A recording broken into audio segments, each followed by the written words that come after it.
तर मंडळी, स्वागत आहे तुमचं आपल्या नवीन व्लॉग मध्ये। आपण सकाळी सकाळी काढली गाडी आणि गेलो रोशन शेठ। मग काय रोशन शेठला विचारला आकावाला, मग आलो घरी आल्यानंतर मंगेश भाऊ त्यांची कुलूपची चावी हरवली होती। आणि मग मंगेश भाऊ म्हणलं, वय तू माग तो भाऊ आता पाय कसं कुलूप तोडीतो, पाहतो म्हणलं त्या कुलपीचा भेद।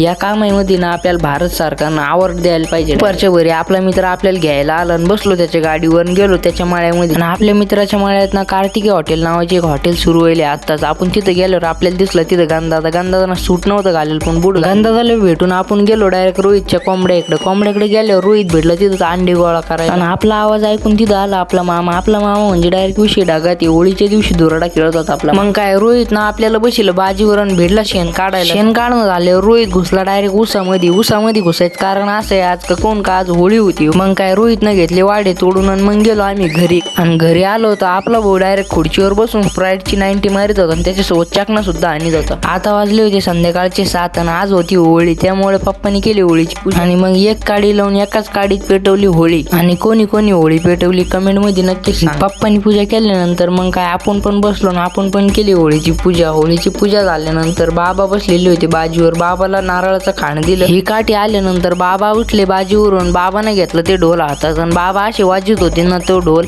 तुमच्या इथं पण ही काठी येते का कमेंट मध्ये नक्की सांगा। आपल्या बाबांना ढोल हातात घेऊन केलता विषय डागात, का ढोल असा वाजत होते ना त्या बाबाला पडला असं आपल्या ढोलचा कार्यक्रम नक्की आहे। आजचा ब्लॉग कसा वाटला कमेंट मध्ये नक्कीच सांगा।